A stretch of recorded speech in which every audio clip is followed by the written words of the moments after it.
మిత్రులారా, ఏప్రిల్ 21న ఎన్నికల ప్రచార సభలలో రాజస్థాన్లోని జాలోర్, బన్స్వాడా జిల్లాలలో ప్రధానమంత్రి నరేంద్ర మోడీ అత్యంత అభ్యంతరకరమైన అబద్ధాలు, అర్ధసత్యాలు, ద్వేషపూరితమైన మాటలు మాట్లాడాడు. और पहले जब उनकी सरकार थी उन्होंने कहा था कि देश की संपत्ति पर पहला अधिकार मुसलमानों का है. इसका मतलब ये संपत्ति इकट्ठी करके किसको बांटेंगे? जिनके ज्यादा बच्चे हैं उनको बांटेंगे, घुसपैठियों को बांटेंगे. क्या आपकी मेहनत की कमाई का पैसा घुसपैठियों को दिया जाएगा? आपको मंजूर है? ये कांग्रेस का मैनिफेस्टो कह रहा है कि वो माताओं बहनों का सोने का हिसाब करेंगे, उसकी जड़ती करेंगे, जानकारी लेंगे और फिर उस संपत्ति को बांट देंगे. और उनको बांटेंगे जिनको मनमोहन सिंह जी की सरकार ने कहा था कि संपत्ति पर पहला अधिकार मुसलमानों का है. भाइयों बहनों, ये अर्बन नक्सल की सोच, मेरी माताओं बहनों, ये आपका मंगल सूत्र भी बचने नहीं देंगे. దానిలో ఏ ఒక్కటి తీసుకొని చూసినా అది పచ్చి అబద్ధము, లేదా జరిగింది ఒకటైతే మరొకటి చెప్పడము, లేదా ఒక వర్గం ప్రజల మీద ద్వేషం రెచ్చగొట్టడముగా కనబడుతుంది. ఎందువల్ల ఏప్రిల్ 21న ఆయన తన స్వరం పెంచి అంతకు ముందు కన్నా మించిన అబద్ధాలు, అర్ధసత్యాలు మాట్లాడడం మొదలుపెట్టాడు. ఏప్రిల్ 19న జరిగిన మొదటి దశ ఎన్నికలలో 102 స్థానాలకు జరిగిన ఎన్నికలలో అనేక స్థానాలలో భారతీయ జనతా పార్టీ వెనుకంజ వేస్తున్నది అని వార్తలు వస్తున్నాయి. ఉత్తరాదిన ఎక్కడైతే తనకు అత్యధికమైన ఓట్లు వస్తాయి, రామాలయం వల్లనో హిందూ ముస్లిం విద్వేషాలు రెచ్చగొట్టడం వల్లనో అనుకున్నాడో, ఆ ఉత్తరాదిలోనే ఒకవైపు రాజపుత్రులు, మరొక వైపు జాట్లు, గుజ్జర్లు, అటువంటి అనేక సమూహాలు భారతీయ జనతా పార్టీకి దూరం అవుతున్నాయి అని వార్తలు వచ్చాయి. అంత మాత్రమే కాదు, నాగాలాండ్లో 16 జిల్లాలలో 6 జిల్లాలలో 0% ఓటింగ్ నమోదైంది. ఒక్కరు కూడా పోలింగ్ బూత్లోకి రాలేదు. చివరికి 20 మంది ఎమ్మెల్యేలు కూడా తమ ఓటు హక్కు వినియోగించుకోలేదు. చాలా స్పష్టంగా తాము ఓట్లు వేయకపోవడానికి, ఓట్లు బహిష్కరించడానికి నరేంద్ర మోడీ పాలనలోని అస్తవ్యస్త విధానాలే కారణం, అక్రమాలే కారణం అని ప్రజలు చెప్పారు. ఇక దక్షిణాదిలో తమిళనాడు సంగతి అందరికీ తెలిసిందే. తమిళనాడులో ఎంత ప్రయత్నాలు చేసినప్పటికీ భారతీయ జనతా పార్టీ అడుగు పెట్టడం కష్టం. ఇటువంటి పరిస్థితిలో 400, 300 అలా ఉంచి అధికారాన్ని దక్కించుకునే 272 అయినా ఎన్డీఏ సాధించుకుంటుందా అనే ఒక నిరాశ, నిస్పృహలలోకి మొత్తంగా పార్టీ వెళ్ళింది. అందులోనూ ప్రత్యేకంగా నరేంద్ర మోడీ వెళ్ళాడు. ఆ నిరాశ ఫలితమే రాజస్థాన్లో ఎన్నికల ఉపన్యాసాలలో చెప్పిన అబద్ధాలు, అర్ధసత్యాలు, ద్వేషపూరితమైన మాటలు. ప్రధానంగా ఇక్కడ 6 ద్వేషపూరితమైన మాటలు తీసుకొని, 6 అబద్ధాలు తీసుకొని, అవి ఎట్లా అబద్ధాలో ఒక్కసారి చూద్దాం. మొట్టమొదటిది, కాంగ్రెస్ అధికారంలోకి వస్తే దేశ ప్రజల సంపదను ముస్లింలకు పంపిణీ చేస్తారు. పునఃపంపిణీ గురించి కాంగ్రెస్ మేనిఫెస్టో మాట్లాడింది. కానీ అది మాట్లాడిన సందర్భం ఏమంటే, దేశంలో అసమానతలు పెరిగిపోతున్న సందర్భంలో, దేశంలో కొందరి దగ్గరే సంపద పోగుబడుతున్న సందర్భంలో, రాజ్యాంగంలోని ఆదేశిక సూత్రాలు ఇట్లా ఒక దగ్గర పోగుబడడాన్ని వ్యతిరేకించాయి. కాబట్టి ఆ వ్యవస్థను పునర్నిర్మిస్తాము, ఇన్ఈక్వాలిటీస్ను అడ్డుకోవడానికి సూటబుల్ చేంజెస్ తెస్తాము, తగిన మార్పులు తెస్తాము, అంతే తప్ప ముస్లింలనే ఒక వర్గానికి పంపిణీ చేస్తాము అనే మాట మేనిఫెస్టోలో ఎక్కడా లేదు. కేవలం ప్రజలలో ఉన్న అభద్రతను, అశాంతిని, నిరుద్యోగాన్ని, అధిక ధరలను, ఒక అసంతృప్తిని రెచ్చగొట్టడానికి, ఈ అసంతృప్తి ఫలాని వల్లనే వచ్చింది అని మరొక వర్గం మీద నెపం మోపడానికి సరిగ్గా 1933 ఎన్నికలలో అడాల్ఫ్ హిట్లర్ యూదుల బూచిని ఎట్లా చూపి, యూదుల వల్లనే మీకు ఉద్యోగాలు రావడం లేదు, యూదుల వల్లనే మీ ఆర్థిక పరిస్థితి బాగలేదు, యూదుల వల్లనే ధరలు పెరుగుతున్నాయి, యూదుల వల్లనే ఈ సమాజం అల్లకల్లోలంగా ఉంది అనే ఒక మాట ఎట్లా చెప్పాడో సరిగ్గా అట్లాగే ముస్లింల మీద నెపం మోపే ఆరోపణ. ఇది మొదటి ఆరోపణ. రెండోది, ఇంకా ఎంత అన్యాయంగా దుర్మార్గంగా అంటే స్త్రీల దగ్గర ఉన్న బంగారాన్ని లెక్కగట్టి సమాచారం సేకరించి పంపిణీ చేస్తామని కాంగ్రెస్ మేనిఫెస్టో అంది అని అన్నాడు. నిజానికి కాంగ్రెస్ మేనిఫెస్టో 48 పేజీల మేనిఫెస్టోలో బంగారం అనే మాటే లేదు ఎక్కడ. గోల్డ్ అని వచ్చిన ఒకే ఒక సందర్భం గోల్డెన్ ఆపర్చునిటీ. ఎన్డీఏ బీజేపీ ప్రభుత్వం దేశ ఆర్థిక వ్యవస్థకు వచ్చిన ఒక గోల్డెన్ ఆపర్చునిటీని వదులుకుంది అనే సందర్భంలో వాడారు తప్ప గోల్డ్ అనే మాట లేదు. గోల్డ్ అనే మాట లేదు, మంగళసూత్రం అనే మాట లేదు, స్త్రీల మెడలలో లెక్క పెడతామనే మాట లేదు. కానీ ఒక దేశ ప్రధాని, బాధ్యతాయుతంగా మాట్లాడవలసిన మనిషి, ప్రజా ప్రాతినిధ్య చట్టం ప్రకారం అబద్ధాలు మాట్లాడకూడదు, సమూహాల మధ్య ద్వేషం రెచ్చగొట్టకూడదు. కానీ అన్ని పనులు చేసి ఒక పచ్చి అబద్ధం, మేనిఫెస్టోలో లేని అబద్ధం మేనిఫెస్టోలో ఉంది అని ఆయన అన్నాడు. మూడో మాటకొద్దాం. ముస్లింలకు మొదటి హక్కు ఉంది అని మన్మోహన్ సింగ్ అన్నారు. 2006లో ఆయన ప్రభుత్వం వచ్చిన కొత్తలో సచార్ కమిషన్ వేశారు. సచార్ కమిషన్ దేశవ్యాప్తంగా ముస్లింల జనాభా ఎంత, ముస్లింలకు ఉద్యోగాలలో, అవకాశాలలో, సంపదలో, విద్యలో ఏ వాటా దక్కుతుంది అని చాలా దేశవ్యాప్తమైన సమగ్రమైన సర్వే జరిపింది, పరిశోధన జరిపింది. ఆ పరిశోధనలో తేలిందేమంటే దేశ జనాభాలో 12% ఉన్న ముస్లింలకు ఏ ఒక్క రంగంలోనూ విద్య, ఉద్యోగాలు, అవకాశాలు, సంపద, భూమి ఏ ఒక్క రంగంలోనూ 5% మించిన వాటా లేదు.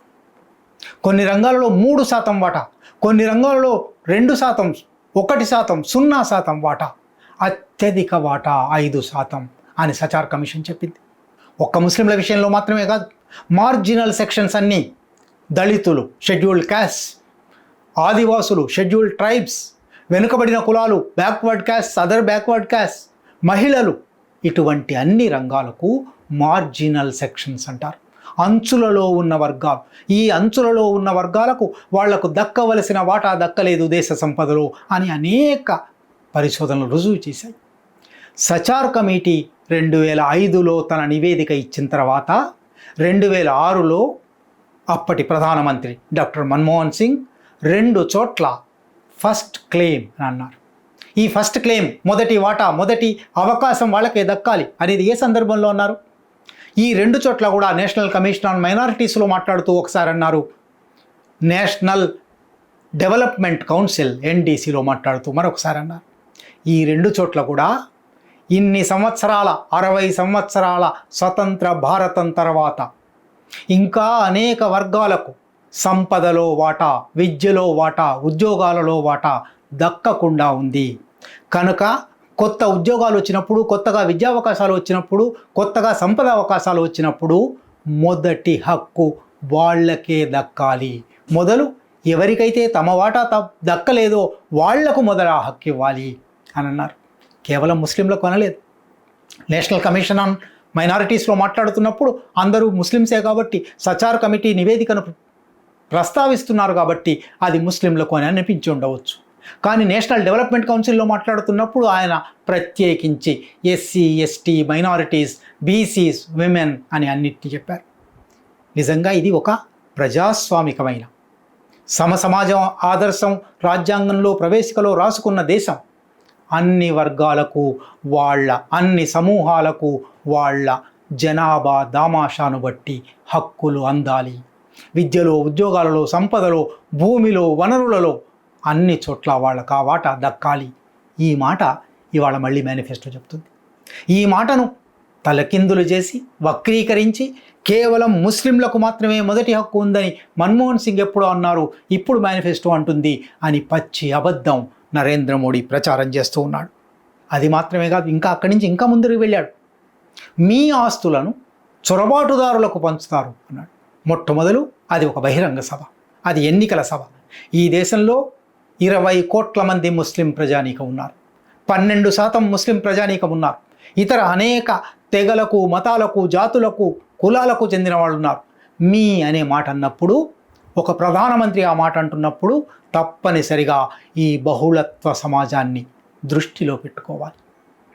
బహుజనాలను ఉద్దేశించి మాట్లాడుతున్నప్పుడు బహుజనాల ప్రస్తావన ఉండాలి తప్ప అందులో ఒకరిని విడదీసి మీకు అని ఈ మీకు వాళ్లకు మధ్య ఒక విభజన రేఖేసి ఎవరా వాళ్ళు? చొరబాటుదారులు అట. ఇది రాష్ట్రీయ స్వయం సేవక్ సంఘ్ 1925 నుంచి అంటున్నమాట. ఈ దేశంలో ముస్లింలు, క్రైస్తవులు చొరబాటుదారులు, బయటి నుంచి వచ్చిన వాళ్ళు, కమ్యూనిస్టులు ఈ దేశానికి శత్రువులు. ఈ మాట సావర్కర్ అన్నాడు, గోల్వాల్కర్ అన్నాడు. అప్పటి నుంచి మోడీ దాకా ప్రతి ఒక్కరూ అంటున్నారు. నిజానికి వాళ్ళు చొరబాటుదారులా?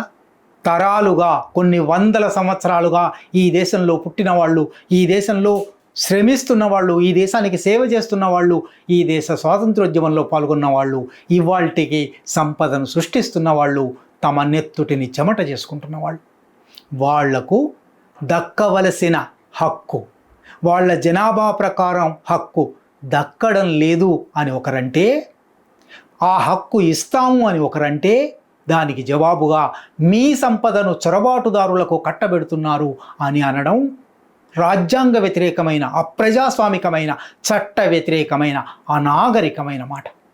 ఈ దేశ ప్రధాని అటువంటి అనాగరికమైన మాట అంటున్నాడు. అక్కడి నుంచి పిల్లలు ఎక్కువ ఉన్న వాళ్ళకి ఇస్తారు. ఇది ఎంత హాస్యాస్పదమైన మాట అంటే జనాభా లెక్కలు చెప్తాయి. ముస్లింలలో బహు వివాహాలు ఉన్నాయి అనే ఒక మాట, అందువల్ల ఎక్కువ మంది పిల్లలను అంటున్నారనే ఒక మాట, 1951 జనగణన నుంచి, సెన్సస్ నుంచి 2011 సెన్సస్ వరకు 2021లో సెన్సస్ జరగలేదు. మీరు తీసుకొని చూస్తే ఇది అబద్ధమని ఖచ్చితంగా తేలిపోతుంది, గణాంకాల ద్వారా తేలిపోతుంది. కానీ ఆయన దాన్ని తలకిందులు చేసి, మసిపూసి మారేడుకాయ చేసి, పిల్లలు ఎక్కువ ఉన్న వాళ్ళకు ఎక్కువ సంపద ఇస్తారు, ఎక్కువ వాటా ఇస్తారు, ఎక్కువ పంపిణీ చేస్తారు. నిజానికి ఎన్డీఏ, భారతీయ జనతా పార్టీ ప్రభుత్వం గత 10 సంవత్సరాలుగా ఎక్కువ జనాభా ఉన్న వాళ్లకు ఎక్కువ నిధుల పేరుతో ఉత్తరప్రదేశ్కు, బీహారుకు, ఉత్తరాది రాష్ట్రాలకు, దక్షిణాది రాష్ట్రాల నుంచి సంపాదించిన పన్నుల ఆదాయాన్ని, నిధులను ఖర్చు పెట్టింది. ఇక్కడి నుంచి ₹1 వస్తే 15 పైసలు, 20 పైసలు మాత్రమే తిరిగి ఇచ్చి, అక్కడి నుంచి ₹1 ఇస్తే ₹4, ₹5 వెనక్కి ఇచ్చింది. కనుక పిల్లలు ఎక్కువ ఉంటే ఎక్కువ కట్టిపెట్టడం అనేది ఇవాళ ఏదో కాంగ్రెస్ మీద ఆరోపణ కాదు, ప్రత్యర్థుల మీద ఆరోపణ కాదు, భారతీయ జనతా పార్టీ ఆ పని చేస్తూ ఉన్నది. దాన్ని ఇవాళ ఎన్నికల కోసం తిరగేసి వాడుకుంటున్నాడు. ఇంకా విచిత్రం, అర్బన్ నక్సల్ మనస్తత్వం కలిగిన కాంగ్రెస్ నాయకులు. నిజానికి నక్సలైట్ ఉద్యమం 57 సంవత్సరాలుగా ఈ దేశంలో సాగుతూ ఉంటే 57 సంవత్సరాల్లో అతి ఎక్కువ సంవత్సరాలు కాంగ్రెసే అధికారంలో ఉంది, నక్సలైట్ ఉద్యమాన్ని అణిచివేసింది. మన్మోహన్ సింగ్ పాలనలోనే దేశంలోకెల్లా అతి పెద్ద అంతర్గత ప్రమాదం నక్సలైట్లు అని అన్నారు. నక్సలైట్ల మీద అణిచివేసి సాగించారు. వాళ్లను అర్బన్ నక్సల్ అనడం అంటే తన మాట కాదన్న ప్రతి ఒక్కరిని, తనకు భిన్నంగా ఆలోచించే ప్రతి ఒక్కరిని నక్సల్ అనే ముద్ర కొట్టి వాళ్ళ మీద కక్ష తీర్చుకోవడానికి ఒక పన్నాగం మాత్రమే. బుష్ ఎట్లాగైతే గల్ఫ్ యుద్ధం సమయంలో అయితే మాతో ఉండండి, లేతో వాళ్లతో ఉన్నట్టే. నిజానికి మధ్యలో అనేక మంది ఉంటారు, వాళ్ళు మేము మాత్రమే కాదు. కానీ నరేంద్ర మోడీ రాష్ట్రీయ స్వయం సేవక్ సంఘ్ తన మాటతో ఏకీభవించని ప్రతి ఒక్కరిని అవతల ఒక వర్గంగా ప్రకటిస్తుంది. దానిలో భాగమే ఈ ఎన్నికల ఉపన్యాసాలు. రాష్ట్రీయ స్వయం సేవక్ సంఘ్కు మొదటి నుంచి అబద్ధాలకు పుట్టిన సంస్థ అది, అబద్ధాలు ప్రచారం చేసే సంస్థ అది. ఇవాళ కూడా ఎన్నికల సందర్భంలో దాని నాయకుడు నరేంద్ర మోడీ అబద్ధాలు ప్రచారం చేస్తున్నాడు. అయితే ఆ సంఘం అబద్ధాలు ప్రచారం చేస్తుందా, అర్ధసత్యాలు ప్రచారం చేస్తుందా, దాని ఇష్టం. కానీ ఎన్నికలకు సంబంధించి ఒక ఎన్నికల నియమావళి ఉంటుంది. ఈ దేశంలో ప్రజా ప్రాతినిధ్య చట్టం, రిప్రజెంటేషన్ ఆఫ్ పీపుల్స్ యాక్ట్ 1951 అనే ఒక చట్టం వచ్చిన్నది. ఆ చట్టం చాలా స్పష్టంగా కుల, మత, లింగ, భాష, ప్రాంత విభేదాలు ఎన్నికల కోసం వాడుకోకూడదు, వాటిని లేపి రెచ్చగొట్టకూడదు, సమాజాన్ని చీల్చి తద్వారా ఓట్లు సేకరించకూడదు. అట్లా గనక సేకరిస్తే అది శిక్షార్హమైన నేరం అని ప్రజా ప్రాతినిధ్య చట్టం సెక్షన్ 125 చెప్పింది. ఇవాళ నరేంద్ర మోడీ నిజానికి ఈ సెక్షన్ 125 కిందనే గతంలో శివసేన అధినేత బాల్ ఠాకరే మీద ఎన్నికల సంఘము, న్యాయస్థానాలు శిక్ష విధించాయి. ఇవాళ సరిగ్గా అదే శిక్షార్హమైన నేరం నరేంద్ర మోడీ చేస్తూ ఉన్నాడు. అందుకే ఇవాళ ఆ శిక్షకు గురైన బాల్ ఠాకరే కొడుకు ఉద్ధవ్ ఠాకరే ఇవాళ ప్రశ్నిస్తూ ఉన్నాడు, ఇది శిక్షార్హమైన నేరమైతే నరేంద్ర మోడీ శిక్షార్హుడు కాదా? నరేంద్ర మోడీ మాట్లాడుతున్న మాటలు, చెప్తున్న అబద్ధాలు, చెప్తున్న అర్ధసత్యాలు మసిపోసి మారేడుకాయ చేయడాలు ప్రజా ప్రాతినిధ్య చట్టం కింద నేరం కావా అని అడుగుతున్నాడు. దేశ ప్రజలు ఆలోచించవలసి ఉంది.